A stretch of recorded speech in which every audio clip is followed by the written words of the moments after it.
Unang-una bilang chairman ng Committee on Health, importante sa akin ang kalusugan.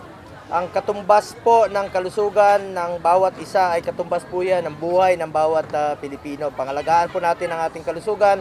Kung hindi naman po sagabal sa inyong parte, magsuot pa rin tayo ng face mask. May mga face mask pa rin po.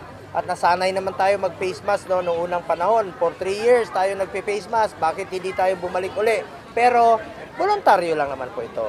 Kung hindi naman po sagabal sa inyo, pwede rin tayo magsuot ng face mask. Ako nga mismo, kanina nagsusuot pa rin na po ako ng face mask. In fact, meron akong dalang face mask dito. Kung sakaling iba ang karamdaman natin, mas safe tayo at hindi tayo makahawa sa ating mga kamag-anak, lalong-lalo na po yung mga vulnerable, yung mga matatanda, no? At sa mga bata naman, iniinganyo ko po ang mga magulang na magpabakuna kayo. Dahil libre naman po ito mula sa gobyerno, mas protektado kayo, yung mga batang 1 to 6 years old.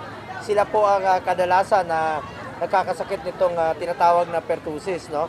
Nag-declare na po ng state of calamity sa Iloilo at sa ibang lugar, no, sa buong Pilipinas dahil sa pagtaas po ng kaso nitong pertussis. Pero sabi naman po ng DOH, mako-contain naman nila ito, kailangan lang po sumunod tayo sa mga protocols at paalala ng ating mga health officials. So bilang chairman ng Committee on Health, importante sa akin, sumunod tayo sa paalala ng gobyerno, sundin po natin yung mga health protocols.